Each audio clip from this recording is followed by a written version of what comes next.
सभी लोगों को जय माता दी। आज आपके लिए लेकर आई हूँ 18x36 का पश्चिम मुखी घर का 2D और 3D मैप। 2D मैप आपको ये दिखाई दे रहा है और 3D मैप आपको ये दिखाई दे रहा है।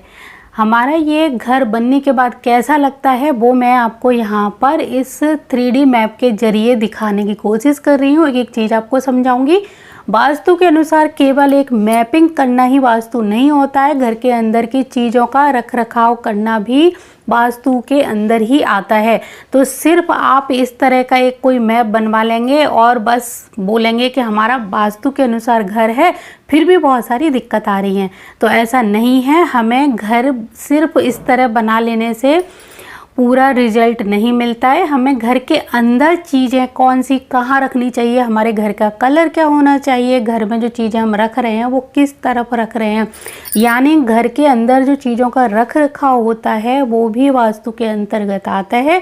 तो सिर्फ एक मैप बना लेना ही काफ़ी नहीं है। अंदर का वास्तु हमें तभी एक तरह से लाभदायक फल देगा, परिणाम देगा, जब हम अंदर का वास्तु भी ठीक रखेंगे। कहीं गलत कलर का इस्तेमाल नहीं करेंगे, गलत चीज़ों का इस्तेमाल नहीं करेंगे। अंदर वास्तु में हमें पांचों दिशाओं को जैसे बैलेंस करके एक घर बनाना होता है, उसी तरह पांचों एलिमेंट हमें अंदर घर के अपनी अपनी डायरेक्शन में बिठाने होते हैं, रखने होते हैं या लगाने होते हैं। तो चलिए आपको मैं घर के अंदर लेके चलती हूँ और कुछ खास बातें समझाने की कोशिश करती हूँ। जैसे कि ये पश्चिम मुखी घर का मुख्य द्वार रहेगा, जो आपको 3 और 4 नंबर के पद पर ही बनाना है। पश्चिम मुखी जो घर बनाते हैं उसका मुख्य द्वार 3 और 4 नंबर के पद पर होना चाहिए, जो बहुत ही ज़्यादा अच्छा रहता है। अब एक चीज़ और मैं बताऊँ, आप पूछेंगे 3 और 4 नंबर का पद क्या होता है, तो मैं सारे मुख्य द्वारों के बारे में एक अलग से वीडियो बना चुकी हूँ कि हमारी चारों दिशाओं में मुख्य द्वार कौन कौन से पद पर आने चाहिए, वो कौन सी दिशाएं हैं जो शुभ रहेंगी हमारे लिए। तो वो वीडियो आप जाकर देखिए, आपको समझ आ जाएगा 4 और 3 नंबर का जो पद है वो कहाँ पर मिलेगा। अब घर के अंदर जब हम जाते हैं, पश्चिम मुखी घर के अंदर हम जा रहे हैं, तो हमें थोड़ी सी इधर हम जगह छोड़ी हुई है। यहाँ पर एक चीज़ का ध्यान रखना है कि वेंटिलेशन का प्रॉपर मतलब यहाँ पर व्यवस्था होनी चाहिए। वेंटिलेशन का घर में बहुत अच्छे से ध्यान रखा जाना चाहिए। घर अगर कंजस्टेड है तब भी वेंटिलेशन अगर नहीं है तो वो भी वास्तु दोष क्रिएट करता है। तो जितना घर हमारा वेंटिलेटेड होगा, हमारे घर में वास्तु दोष उतने ही कम होंगे। अब आपको बताऊं कि जब आप टॉयलेट और बाथरूम का निर्माण कंबाइंड यानी एक साथ करते हैं, तो बीच में एक कांच का, जैसे ये देख रहे हो, पार्टीशन लगाना बहुत ज़्यादा ज़रूरी होता है। क्योंकि टॉयलेट और बाथरूम एक जगह जब आ जाते हैं तो ये एक बहुत ही ज़्यादा दोष बनाते हैं। चंद्र और राहु का एक दोष बनता है जो अच्छा नहीं माना जाता है। तो आप बीच में एक पार्टीशन लगा लीजिए। घर के अंदर हम जब प्रवेश करेंगे तो आप देखेंगे कि यहाँ पर वास्तु को ध्यान में रखकर कई चीज़ें बनाई गई हैं। सिर्फ हमें सामान पे नहीं जाना है, हमें सिर्फ अभी इस समय कमरों पर बात करनी है कि हमारे कमरे, हमारा रसोई घर किधर होना चाहिए। तो घर का जो ब्रह्म स्थान है, ये पूरा बीच का खाली एरिया, इसको हमेशा ही खाली रखना है।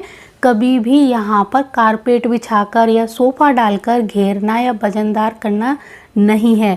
यहाँ कुछ भी नहीं करना है और ये नीचा भी नहीं होना चाहिए, इस बात का ध्यान रखें।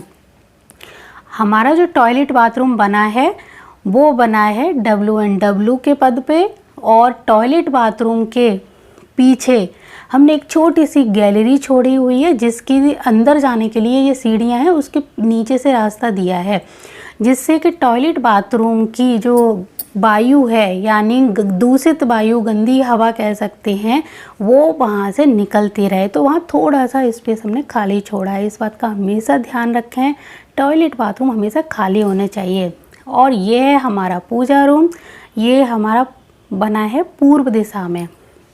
पूर्व दिशा में हमने पूजा कक्ष बनाया है, जहाँ पर पर्याप्त धूप भी आएगी, रोशनी भी आएगी और पूजा में मन भी लगेगा। और इसके बराबर से हमने बनाया है रसोई घर, जो आता है अग्नि कोण में। रसोई घर थोड़ा बड़ा होना चाहिए, बहुत छोटा नहीं होना चाहिए, जिससे कि आराम से आप भोजन पका सकें। और रसोई घर की एक जो खिड़की है हमने पीछे दी हुई है, अभी पीछे का मैं दिखाऊंगी, काफ़ी स्पेस दिया गया है। हमने यहाँ पर पूर्व दिशा में और पश्चिम दिशा में दोनों तरफ जगह छोड़ी है, जिससे घर का वेंटिलेशन अच्छा बना रहे। नैऋत्य कोण में ये वाला हमारा एक रूम आ रहा है, जिसको मास्टर बेडरूम कह सकते हैं। घर के मुखिया का ये रूम होना चाहिए और ये मास्टर बेडरूम हमेशा नैऋत्य कोण में होना चाहिए, इसका हमेशा ध्यान रखें आप। ये बहुत छोटा प्लॉट है, इसीलिए यहाँ पर खाली स्पेस ज़्यादा छोड़ना बहुत ही ज़्यादा ज़रूरी है। अभी हम चलते हैं पीछे बालकनी की तरफ, जो हमारी पूर्व दिशा में है। तो ये देखिए, ये रसोई घर है अग्निकोण में, और इसके पीछे ये पूरी जगह खाली छोड़ी है, जिससे कि रसोई में जब खाना पकाओ तो यहाँ से इसकी हवा निकलती रहे। और ये यहाँ से यहाँ तक पूरा ईशान कोण से होते हुए उत्तर दिशा तक एक गैलरी है, अच्छी खासी है। आप गार्डन बना सकते हैं, यहाँ पर वॉक कर सकते हैं, टहल सकते हैं। और यहाँ 2 खिड़की हैं, एक इधर और एक इधर, यानी एक उत्तर दिशा में एक पूर्व दिशा में, ये 2 खिड़की आपको दिखाई दे रही हैं। तो पूरा वेंटिलेशन से भरा हुआ घर है। पॉजिटिव एनर्जी यहाँ से बहुत ही तीव्रता से घर के अंदर जाएगी और पश्चिम दिशा का घर होते हुए भी आपको बहुत ज़्यादा लाभदायक सिद्ध होगी। अब आप ऊपर से देखिए, ये पूरा घर कितना अच्छा दिखाई दे रहा है। एक एक चीज़ आपको दिखाने की कोशिश कर रही हूँ, समझाने की कोशिश कर रही हूँ मैं, कि आपका जब पश्चिम मुखी घर हो और बहुत छोटा प्लॉट हो, तब भी आपको उत्तर पूर्व दिशा में खाली जगह छोड़नी ही चाहिए, क्योंकि घर में पॉजिटिव एनर्जी सिर्फ इन्हीं दिशाओं से आती है। बाकी घर में कोई वास्तु दोष अगर होता है, तो जब पॉजिटिव एनर्जी हमारे घर के अंदर आती है तो वो नेगेटिव एनर्जी को समाप्त करने का भरपूर प्रयत्न करती है, प्रयास करती है और अपने साथ बाहर लेके चली जाती है। तो इसीलिए उत्तर पूर्व दिशा में जब तक खुलापन नहीं होगा, तब तक वो नेगेटिव एनर्जी को बाहर नहीं धकेल पाएगी। तो इस बात का ध्यान रखें, चाहे छोटा सा ही सही, आपको यहाँ पर एक रोशनदान ज़रूर बनाना चाहिए। लेकिन हमने यहाँ पे एल शेप में काफ़ी जगह छोड़ी हुई है। रसोई घर भी हमने थोड़ा बड़ा बनाया है। बेडरूम ये आप देख सकते हो यहाँ पर है, और हमारा जो आंगन है वो बिल्कुल खुला हुआ है।